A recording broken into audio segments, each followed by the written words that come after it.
Puerto Rico, Gurabo. Nama Mandir ke Hare Ram Kirtan Gurdiya ki Residential book distribution ki distribution Prasadam President ki Samaveta Bhaktivinoda ki Jai Guru Premanande Guru Tazguru Devatul Reni Tazguru Devatul Reni. All glories to the symbol devotee.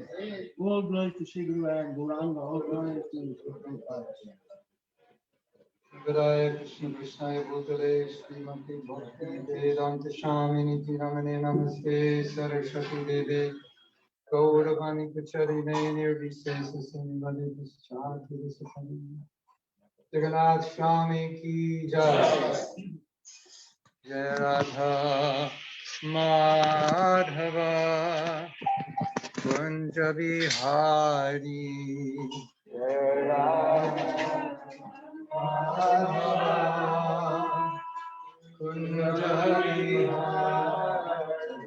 Jai Radha Madhava Kunja Bihari Jai Radha Madhava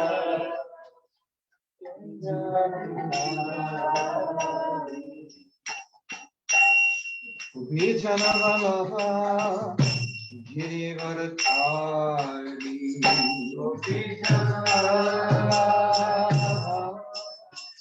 Girivaradhari Vijana Vallabha Girivaradhari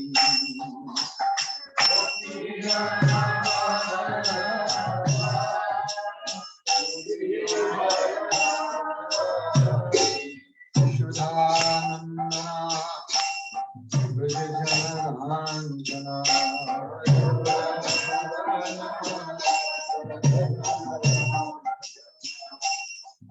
Shuddhanandana Vrajajanaranjana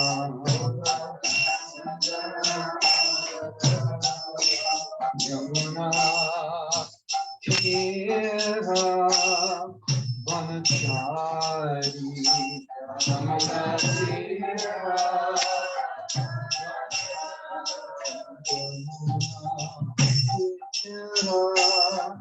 Vanachari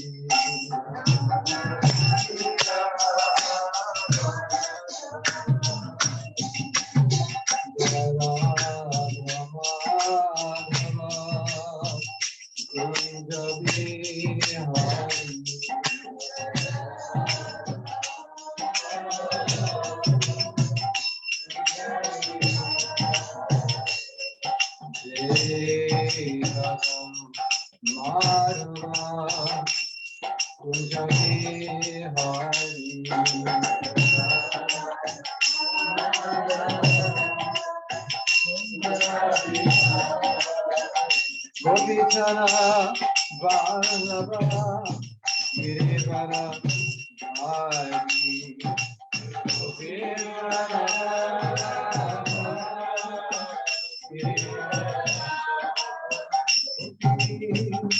Vallabha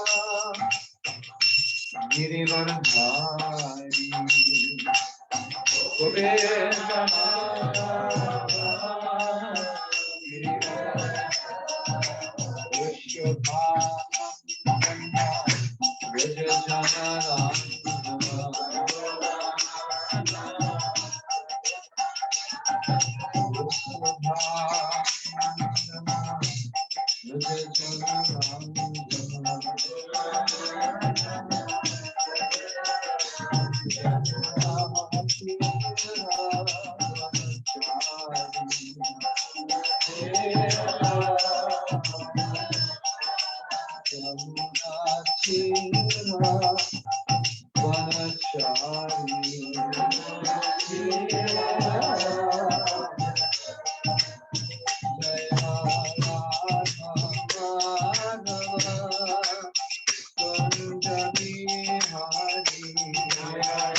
Madhava ki jai.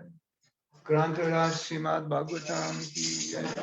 Nitai Go Premanandi Hari Hari Hari Bo. Srila Prabhupada ki jai. Om Namo Bhagavate Vasudevaya.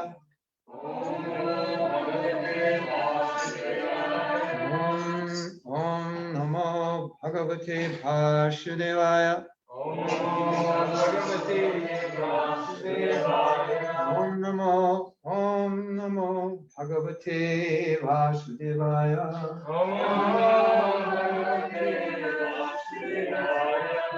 Reading from the second canto, chapter 1, text 15. Correcto. Sí. Momentito. Okay, no memorize entire Srimad Bhagavatam. So I need to find the verse.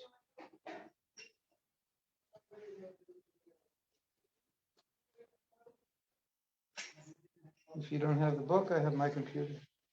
Actually, something easier, better. Yes.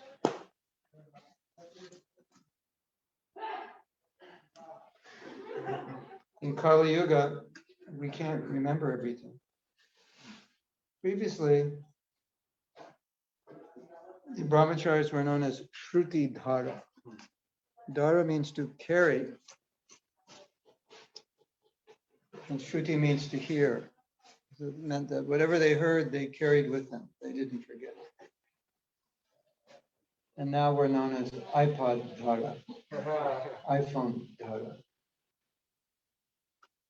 Whatever we hear, a lot of it we forget, but we carry our iPhone and our iPads, and therefore we can remember.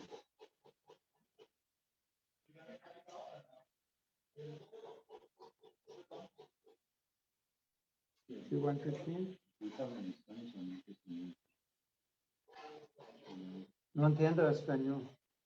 I have here. It's easier. Anta Kale Chu Purusha Agate Gata Sadvashaha Chinyad Sangha Shastrena Sprihang Dehe Nu Ye Cha Tam Anta Kareta Purusha Agate Gata Sadvashaha Chinyada Sangha Shastrena Spriham Dehi Nuye Chatam Antakale tu Purusha Agate Gata Sadvasaha Chinyada Sangha Shastrena Spriham Dehi Nuye Chatam Ante Kale tu Purusha Agate Gata Sadvashaha Chinyada Sangha Shastrena Spriham Dehi Nuye Chatam Antakale tu Purusha Agate Gata Sadvisha Yada Sangha Shastrena Spriham Dehe Nuyachatam Antakale tu Purusha Agate Gata Sadvasaha Chinyada Sangha Shastrena Antakale tu purusha. Antakale tu purusha. Agate gata satvasaha. Agate Satvasa. Shinyada sangha shastrena. Shingyada Sangha Shastrena. Priham dehe yechetam. Prihane Niyechatam. Antakale tu purusha Antakale tu purusha. agate gata sadvasa Agate gata sadvasaha. Chindyat asanga shastrena Chinyar shastrena. Spriham dehe nuye chatam Spriham de nuye chaham. Vaishnavis. Antakale tu purusha. Agate gata sadvasaha. Chinyara sangha Priham de nuye chaham. Antakale tu purusha. Agate Satvasa. Shingyada Sangha Shastrena. Spriham de nuye chaham. Word meanings. Antakale. Antakale. Who knows what that means? When you're going to die, something like that. Something like that. Antakale. It refers here. I guess you could say it could refer. It means the last stage. So kale means time, not kali. Kale. At the end of time, specifically end of our time. So it's translated as at the last stage of life. Two. What does two mean? Two means you in what, French? Spanish. Purusha. What does Purusha mean? Control. More generally, just person. It means a person, also means enjoyer, because we're trying to enjoy. So people try to enjoy, therefore they're called Purusha. Agate, Agate. having arrived. Having arrived. Gata sadvasaha, Gata Sadvasaha. without any fear of death. Without any fear of death. Chindyat, Chindyat. who knows what that means? Chindanti, cut, cutting. Must cut off. So here's one that will puzzle you. Asanga. What does that mean? Association, bad association. That's why I said it'll puzzle you. It has another meaning. A means the opposite. Sangha. Sangha also means attachment. So asanga means detached, without attachment. Shastrena. What does that mean? By the shastra, the weapon, not the book. Shastra is the book and shastra is the weapon. By the weapon of spriham, all desires, not by the weapon of all desires.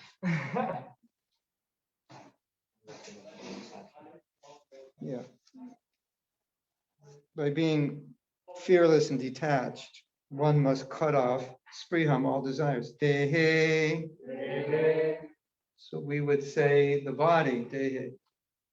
Dehinosmin. But this is everything in relation with the body. So this is defined as in the matter of the material tabernacle. Material tabernacle is kind of like the material world's like an octopus. And you're caught in it. Anu, pertaining. Yea, all that. Cha, also. Tam, them. So for one, Gulab Jamun, who can give the translation before I read it? No, you can't read it. It's just, you have to give the translation from the word meanings. Try it, yeah. And at the end of life, when he was using the weapon of detachment, cut off all attachment to his body, and must have no fear of leaving anybody. Yeah, pretty good. Okay, you get a gulab jamun, if there is one. Translation: at the last stage of one's life, one should be bold enough not to be afraid of death. But one must cut off all attachment to the material body and everything pertaining to it, and all desires thereof. So Prabhupada was asked, what do you feel like when you chant? And he said, fearless. I feel fearless. So it was quite interesting to be with Prabhupada, because when we read verses like this, or we read other verses and things that Prabhupada said, which are kind of heavy, it's kind of, in a sense, it's like saying, hey, get your act together, you're going to die, don't be afraid. And that the whole point is to die in Krishna consciousness. So we understand that, we've read it, we've heard it. But normally we don't relate to death exactly like that, because it's just something you're reading in a book, but you're not facing it. And when you face it, it's a whole different experience. So when Prabhupada was here and these kinds of discussions came, we could understand that Prabhupada was fearless. Because when devotees would ask about death, questions about it, the future of the world, is there going to be a world war? What will we do? A young child is dying and so forth. And you could see the way Prabhupada answered it is that he lived in the world, or the realization that I'm not the body, nothing dies. And are you also thinking that you're the body and not you also? Are you thinking you're the body and you die? When we would ask those questions, those kind of answers we would get. It was just very interesting being with Prabhupada, because it wasn't theoretical like it was for us. He would say something, and when he would say it, we understood, oh, this is coming from realization. This is not just an idea. And like I can sit here and say, okay, Prabhus, death is coming, just face it, get over it. It's not a big deal. You're not the body anyway. Yeah, easy to say, right? We could all say that. Yeah, do you say that when it's coming? But we saw with Prabhupada that was his complete realization while he was living and also when he was dying. That there was this fearlessness. I have a nice story. It's a really interesting story, because Prabhupada got a telegram that his sister, not Pishima, another sister, was dying. This was in 1968. And the devotees saw a little tear coming out of his eye. And so he said, Prabhupada, I saw that you were crying. We're supposed to be transcendental and not lament. And Prabhupada said, he said, yes, family attachment is very deep. So even Prabhupada was experiencing, And then he got the telegram sometime later that she died, and he said, and then his reaction was something like, oh, well. And the devotee said, but Prabhupada, before you said family attachment was so strong and you were affected by it, and now it seems you're unaffected. He said, yes, I thought about it. And I thought that when she dies, she'll go back to Godhead, she's a devotee. So even Prabhupada on the transcendental platform, still the material attachment is quite strong. But anyway, Prabhupada was trying to help us prepare for going back home, back to Godhead. And so verses like this just remind us that that's the real business. And everything will be tested. Everything is tested when things are difficult, right? So we say, Bhagavatam says, death is the final test. There's so many tests. And from everything I've read that Srila Prabhupada said, when describing this, he would always say, if you're Krishna conscious, if you practice this during life, then a death is not a problem. The problem is if you don't practice it, because then you're not prepared. And in a sense, you could say the practice of Krishna consciousness is a gradual preparation in realizing I'm not the body and becoming detached from everything that is near and dear to me. So naturally, we're attached to things of this world, but at some point we have to let it go. And so Krishna consciousness, through the austerity we perform, and rising early is a kind of detachment because the body would rather be sleeping, right? So the little austerities that we perform, they actually help us indirectly prepare for leaving the body because we've practiced some detachment from the body. We're not going to eat till 10 o'clock today. Listen, you're probably hungry, right? So now we're tolerating hunger. It's like, I hope his class doesn't go after 10 because I'm really hungry. So we're learning to tolerate. And death, of course, we would have to tolerate and detach from the body. So in that sense, everything is preparing us. And that was much of what Prabhupada, much of how he tried to train us and get us to think was along these lines. And Prabhupada said many things that actually made death attractive in a sense. Because I don't know if you like to work. Raise your hand if you like to work. I mean, for Krishna, yes, but just like work a 9 to 5 or 9 to 7 or 9 to 9, whatever they are now. Nobody really likes it. Nobody likes to get sick. Nobody likes to have stress and so forth. When you go back to Godhead, the good news is none of that exists there. So, in that sense, it wouldn't be illogical for someone who is healthy mentally, psychologically to say, I wouldn't mind dying right now because, I'm only 22 and I'm going to spend the next 40 years working some job I don't like, this and that. You could think that way and think, if I die now, it's not a loss. I go back to God. How could that be a loss? It's a great gain, right? And that's also what Prabhupada thought. His sister died and she went back to God. What a blessing. Right?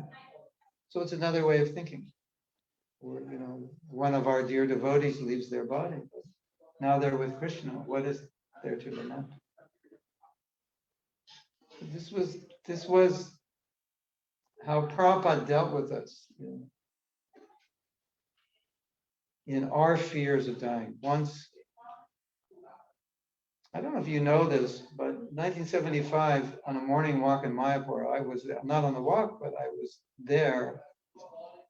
And when the devotees got back from the walk, every day they would tell us what Prabhupada said. And this was quite shocking. They came back and said, Prabhupada said there's going to be a World War III. And of course, World War III means probably nuclear weapons would be used. It could be the worst war ever. So it was shocking news. And so some of the leaders were thinking, should we move our temples, move our deities? Should we buy land in areas which are safe? And he was asking this question to Prabhupada. I don't know if he asked that day or the next day. And Prabhupada just brushed it off like, so you're thinking you're not going to die? He just kind of laughed at him. Like this devotee was trying to protect us from dying. And Prabhupada saying, like, wait a minute, you thought you weren't going to die? And then Prabhupada said, You're going to die either tomorrow or in 10 years or 20 years.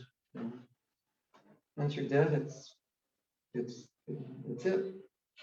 So that's the way Prabhupada saw it personally. And that's the way he was training us to see it. And it goes quite against the normal way people would see things. It almost sounds kind of weird, doesn't it? Oh, my mother just died. Oh, she had to die anyway. And people look at you like I guess you didn't like your mother, or she must have abused you, and you're happy she's. It seems strange, but in that sense, Krishna consciousness is strange in a sense because it's transcendental. So let's read the purport. The foolishness of gross materialism is that people think of making a permanent settlement in this world. Although it is a settled fact that no one has to give up everything here that has been created by valuable human energy. Excuse me. Yeah. I thought Prabhupada meant you can't give it up because you never owned it. No, but although it is a settled fact that one has to give up everything here that has been created by valuable human energy. So one time Srila Bhaktisiddhanta said, he said, it's better to rent than buy because when you rent, you won't be so attached. I found that quite interesting. So all of you who own homes, you should sell them and ask the people who bought the house if you can rent it from them. But it's interesting because he's saying, Bhaktisiddhanta is saying, don't do anything in which you become too attached, so attached that you would have a difficult time leaving it. So the time of death, you're thinking about your house instead of Krishna. That's the idea. It's, we look at that and think, no, I wouldn't think about my house. What if it's a really nice house? What if you worked hard to build the house and fill it with beautiful things? Yes. Like 2 days ago, I had an accident on my way over here during the night, and it was like an off collision. Really? Yeah, my car, you can see it right there, and it's funny or it's not funny, because the last thing I thought about was Krishna, and I was doing service, I was coming over here, but all I was thinking was me. It was like, wow, this is it. I'm gonna die. I'm gonna die. This is it. Embrace this last breath. I wasn't thinking Hare Krishna, Hare Krishna, Hare Krishna. I wasn't thinking that. I was just thinking, wow, this is it. I see Krishna. Really? What was your realization after that? Like why you didn't do that? I was like, well, this is it. I was like, oh well. It's kind of weird, but that's the way I saw it. I guess it's better than thinking of something you're deeply attached to. But obviously, we generally think of what we're most attached to. So you were losing your body. I guess you were thinking of your body. I'm gonna lose my body. This life. Well, now the question is, how did that affect your spiritual life? Because you're still here. Yeah. Krishna has given you a second chance at this. Not a lot of chances. That's why I'm here. When you see me jumping up and down. Yeah.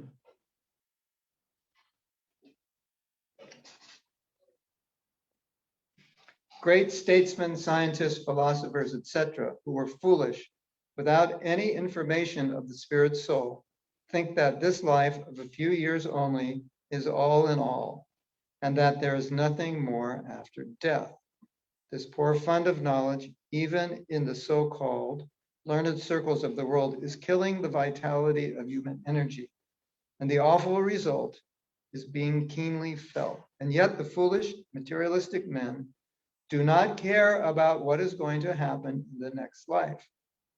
The preliminary instruction in the Bhagavad Gita is that one should know that the identity of the individual living entity is not lost even after the end of the present body, which is nothing but an outward dress only. So this point for us, it's so simple. We've heard it again and again. But for those who weren't raised as devotees, they will often say, and this may sound funny to you, they'll say, when I first heard that I was not the body, number one, I never heard that before, which seems strange. Of course, it's 1960s. And number two, that changed my life, hearing that I was not the body. Of course, if you're raised like Hindu or raised as devotee, how is that? It's like ABC, so simple, isn't it? And then if you study Prabhupada's books, especially his criticisms of philosophers, scientists, etc., it's all on this point he's making. Is it big, what would Prabhupada say? Big brain? Big. In Hindi, you don't just say big, you say big, baro. That's typical of Hindi or Indian languages. You say it more than once. It was good. It was big. Pretty. Baro. Big, baro scientists. Baro philosophers. Big brain. Baro brain. So Prabhupada would say, and despite that, they have no information that they're not the body, the next life. And so for us, it's like simple. But that was Prabhupada's main argument. And Prabhupada would say things like, if Krishna consciousness spreads, it could change the whole world.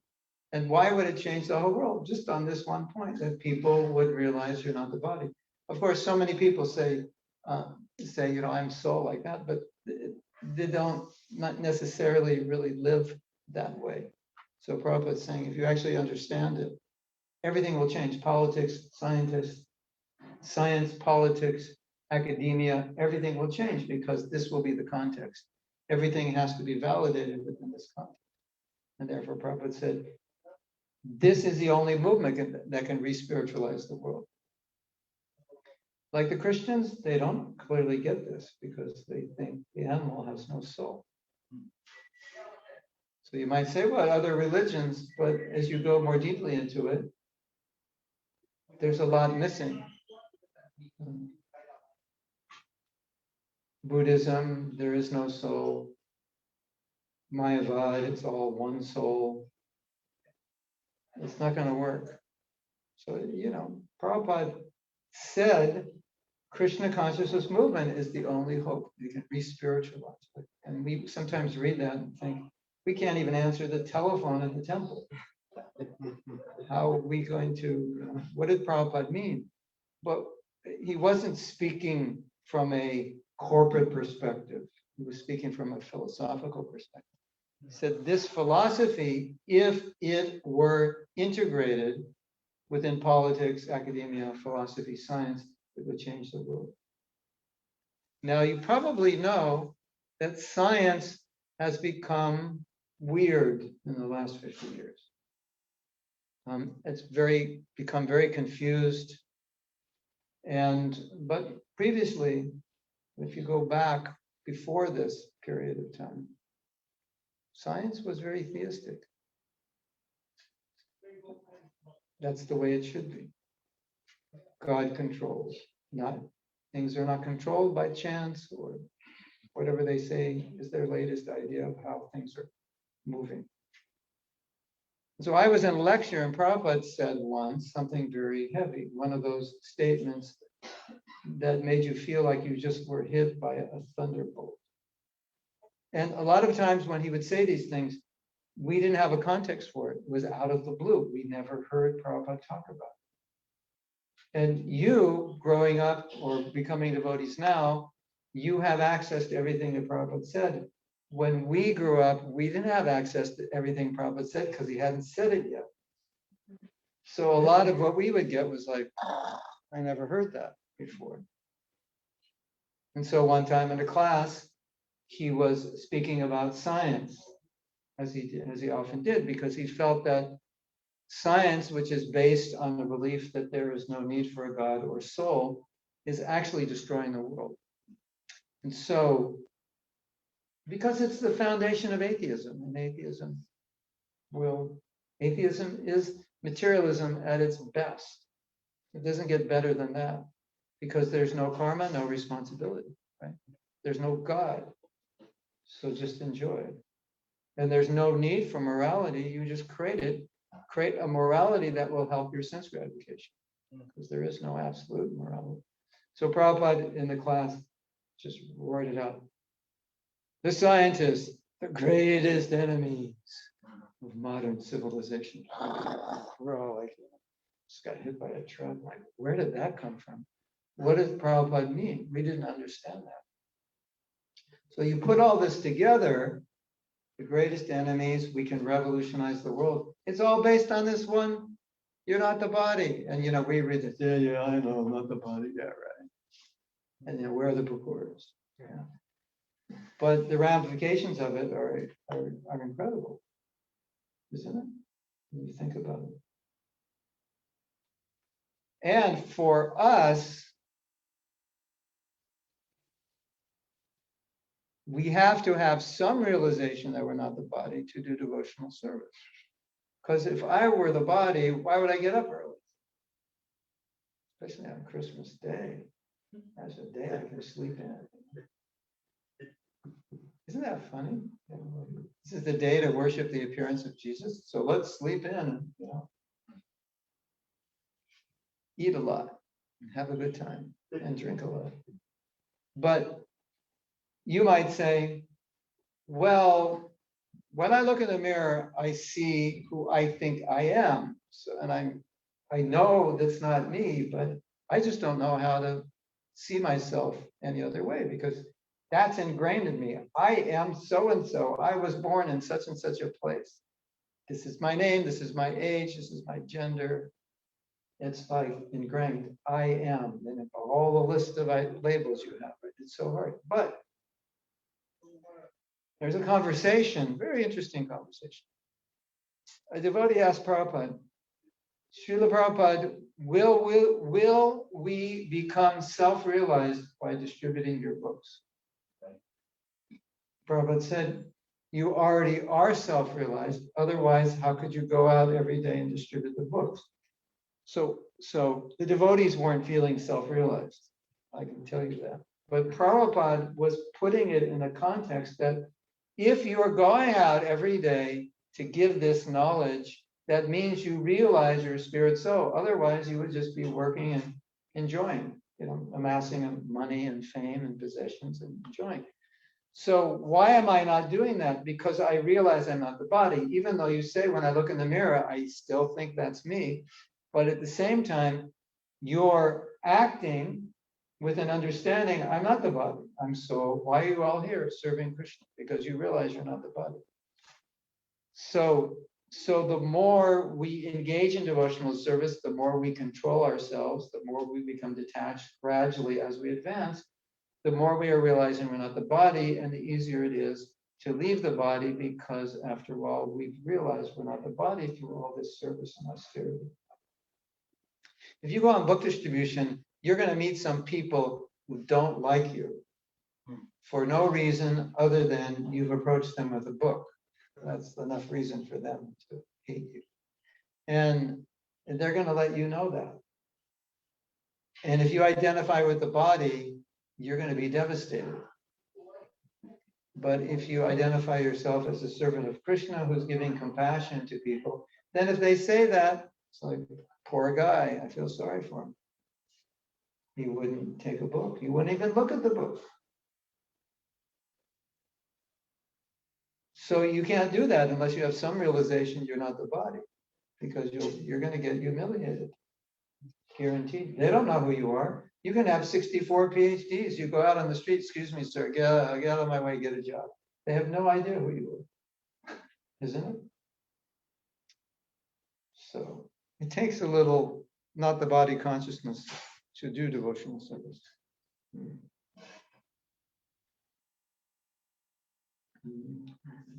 As one changes an old garment, so the individual living being also changes his body, and this change of body is called death. Death is therefore a process of changing the body at the end of the duration of the present life. An intelligent person must be prepared for this and must try to have the best type of body in the next life. The best type of body is a spiritual body, which is obtained by those who go back to the kingdom of God or enter the realm of Brahman. Oh yeah, so you can go up to someone on the street. Excuse me, sir, do you have any idea what kind of body you're going to get in the next life? There, I can give you, we have a shop and we're selling bodies. You have your choice. You can become a dog.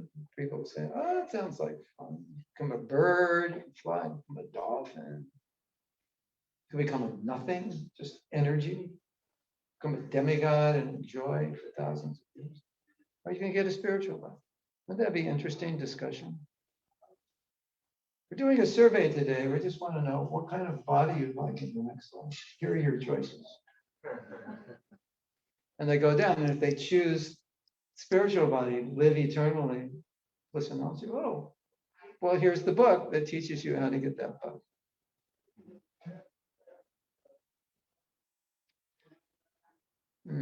Foolish people attach more importance to the present temporary life, and thus the foolish leaders make appeals to the body and body relations. The bodily relations extend not only to this body, but also to the family members, wife, children, society, country, and so many other things, which end at the end of life. After death, one forgets everything about the present bodily relations. We have a little experience of this at night when we go to sleep. While sleeping, we forget everything about this body and bodily relations, although this forgetfulness is a temporary situation for only a few hours.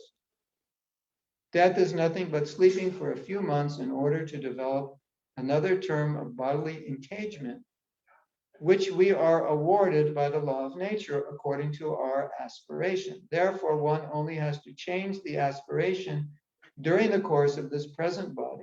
And for this, there is need of training the current duration of human life. So you imagine Prabhupada's writing this, right?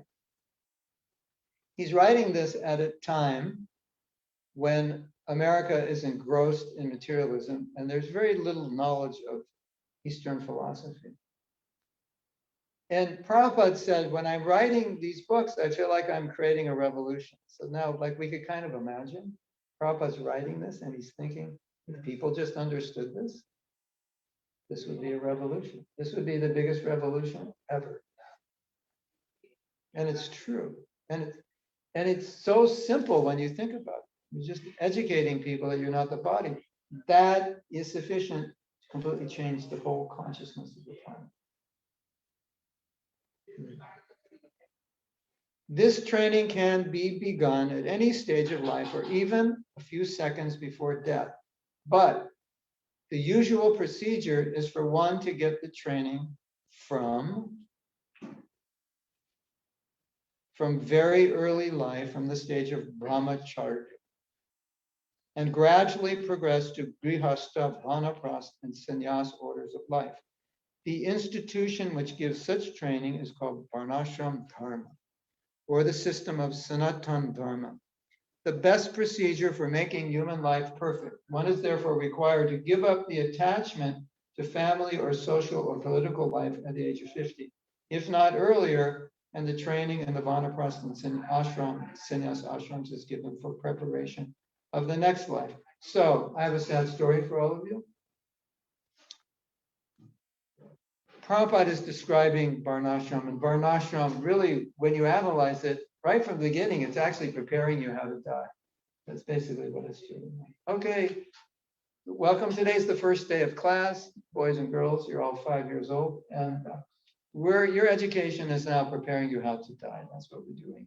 And so we'll educate you for next 20 years, then you'll get married if you need to, and then at 50, your kids will be grown up, so you wind down at 75. You announce everything and prepare for going back to God. That's the Varnashram. It's just to prepare you.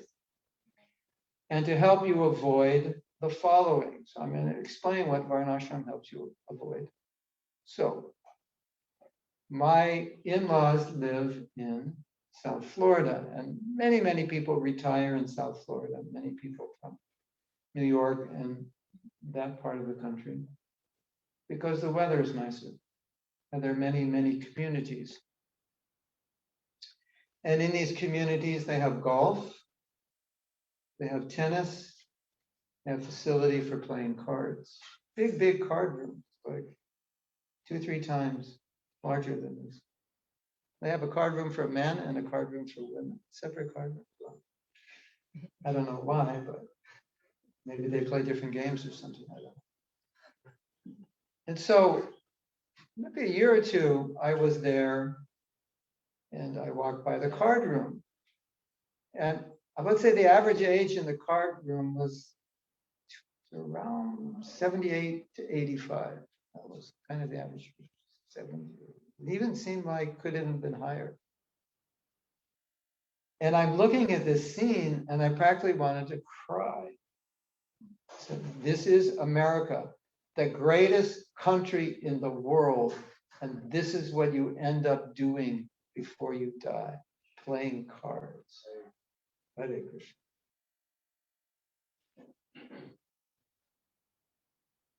And we're looking at India and people say, oh, India, this, that, and that. And Indian culture is preparing you to go to the Dham, to give up your attachments, live simply so you can prepare to die. And American culture is preparing you to take birth as a, who knows, but take another birth, maybe not even you. So this is how Prabhupada preached. This is how Prabhupada was thinking. You're a great country. And what is, the Himalayas giving birth. Yeah. A couple of rats run out. So great country of America. And what is the conclusion? You play cards and shuffleboard and golf and tennis, and then you die. Become a golf ball in your next life. I don't know. A blade of grass on the golf course. I'm not sure exactly what. But it hit me so deeply when I saw that. It was so depressing because at that time I was living in Mayapur, so being in the Dham is very much, this is the mood. We're detaching, we're preparing ourselves, and people come there and retire there. And here people are retiring and preparing, they are building their next life, come back into the material world. Very depressing. Could you imagine that scene? Everybody's gray. Everybody looks like they're going to die tomorrow, and they're playing cards in preparation. Yeah. Pretty sad. So stay with me. We've got a little more purport, and we have 10 more minutes. 8.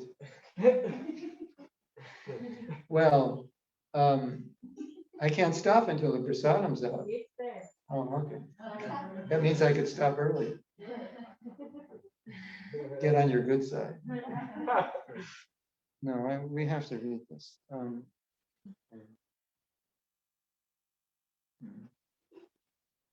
Okay, where did I go?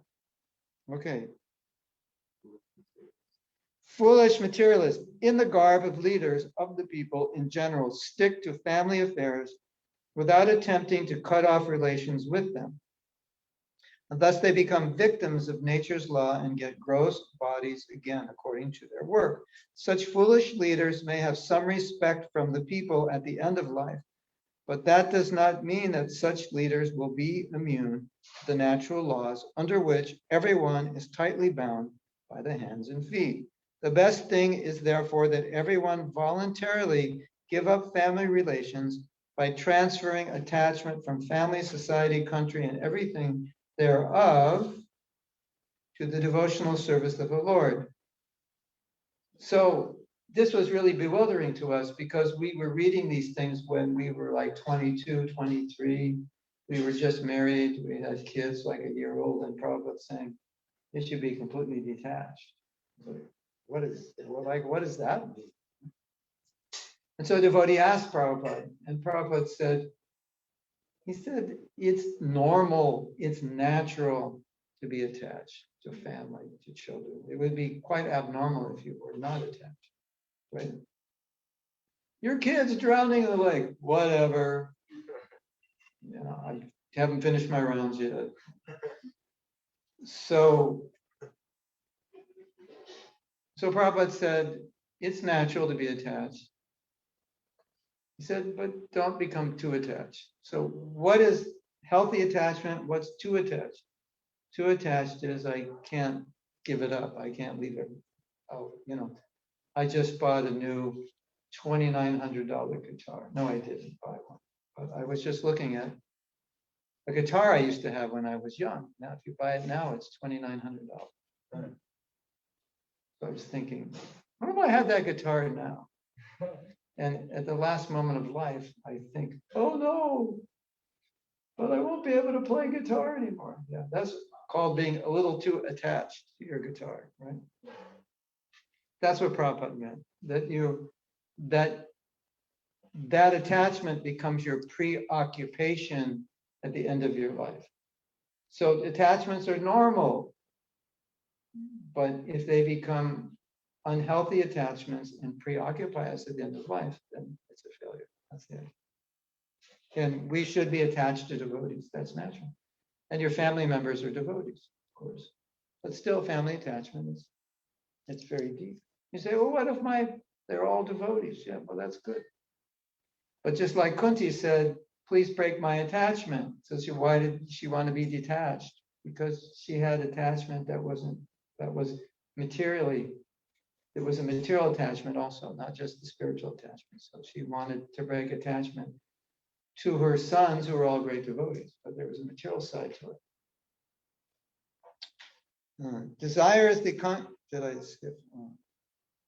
One must have a chance. One must have a chance for better desires, otherwise there is no chance of giving up such morbid desires. Desire is the concomitant factor of a living entity, depending on where you're from, concomitant. The living entity is eternal, and therefore his desires, which are natural for a living being, are also eternal. One cannot therefore stop desiring, but the subject matter of desires can be changed. So one must develop the desires for returning home back to Godhead, and automatically the desires for material gain, material honor, and material popularity will diminish in proportion to the development of devotional service. A living being is meant for service activities, and his desires are centered around such a service attitude.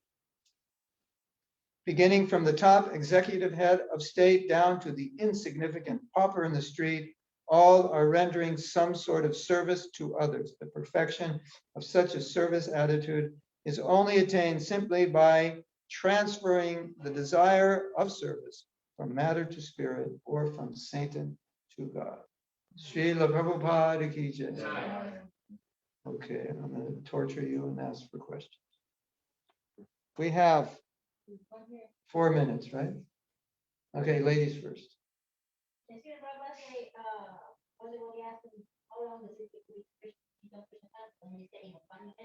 Yeah. So why is it that we're living so long? We have 70 years and 80 years and 50 right. years and something, and then Because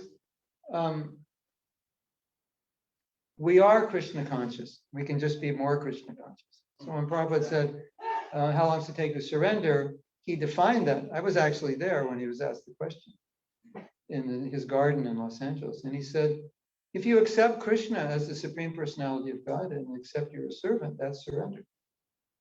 But now you can develop that. So that's why he said it only takes a moment to accept. And that's why you may remember, some of you, the very first initiation, Srila Prabhupada, I want to get initiated, like 1965 or 66. Okay, who is Krishna? Krishna is the Supreme Personality of Godhead. Who are you? I'm Krishna's servant. Okay, you can get initiated tomorrow. Because now you're surrendered. By that definition, you're surrendered. So you've just entered the university of surrender, and now you spend the rest of your life developing them. So it only takes a moment. I accept Krishna. Okay, yes. Thank you very much. So the question is this: I was reading how Maharaj Parishi, he understood that he had to die, even though he has that energy, youthfulness, and everything, and then he gave up, all his family members, kingdoms, riches, and so forth and so on. So Srila Prabhupada said that he came to the state where he forget he forget his body. You know. Yeah, stopped eating, sleeping. Yeah. So then the question is, I mean, for example, you know, getting old, I don't have nothing. Still, I cannot give it up. You know, it's holding. Yeah, we can only give up according to our realization and our level of advancement. So, yeah, you know, it's better to look at it rather than giving up. It's better to look at it giving to Krishna, because giving up will come as a byproduct. Giving up is kind of a morbid. Oh no, I have to give up this and that. You really don't have to give it up. You just have to use it. You have to give up the mentality that is for your enjoyment. So that's really the focus. Everything's for Krishna's pleasure. So if I can have my $3,000 guitar, I just have to figure out how to use it for Krishna's pleasure. So then it's okay. Then I won't be attached because it's only for his pleasure. It's not for mine. And if I can't use it for his pleasure, I don't use it. So if it's time to leave the body, I guess I can't use it anymore. So then I'm okay. But when it's for my pleasure, that's when I become attached. Addicted even, right? So everything for Krishna's pleasure, you're completely detached. Last question. You mentioned in the beginning of the class that complete understanding, spiritual knowledge means that you shouldn't feel any fear to leave your body right now, that it's no time to leave your body. And also Krishna says the same thing, they have to come that by practicing you should be freed from the greatest type of fear. How can we reconcile this with a feeling of not having advanced? A fear that I'm... Oh, that fear. Oh yeah, that's a different kind of fear. That's transcendental. He said, what the difference between fear that I will lose something material or I will give up this body and fear that I won't advance. The fear that you won't advance is helping you. It should help you. Because if there's fear that I won't advance, you'll be careful. Like, you know, whenever you're afraid you might do something wrong, you're more careful. So that's good. Prabhupada said that. The greatest fear a devotee has is that he'll forget Krishna. So that's a good fear. I don't fear anything other than I might forget Krishna or give up devotional service. Because you know, even dying is not the end of it, the end of the world, but forgetting Krishna is the end of the world for us. Okay, we only went over 1 minute and 2 minutes. All right. I think it was worth it. You can, if you have more questions, then we will officially end class, and then you can ask them after we officially end. Okay? So let's officially end, and then if anyone has a question, you can come up and ask. Srila Prabhupada ki jai, Gaur Premanandi Hari Hari Bol. Okay, so I will sit here and answer.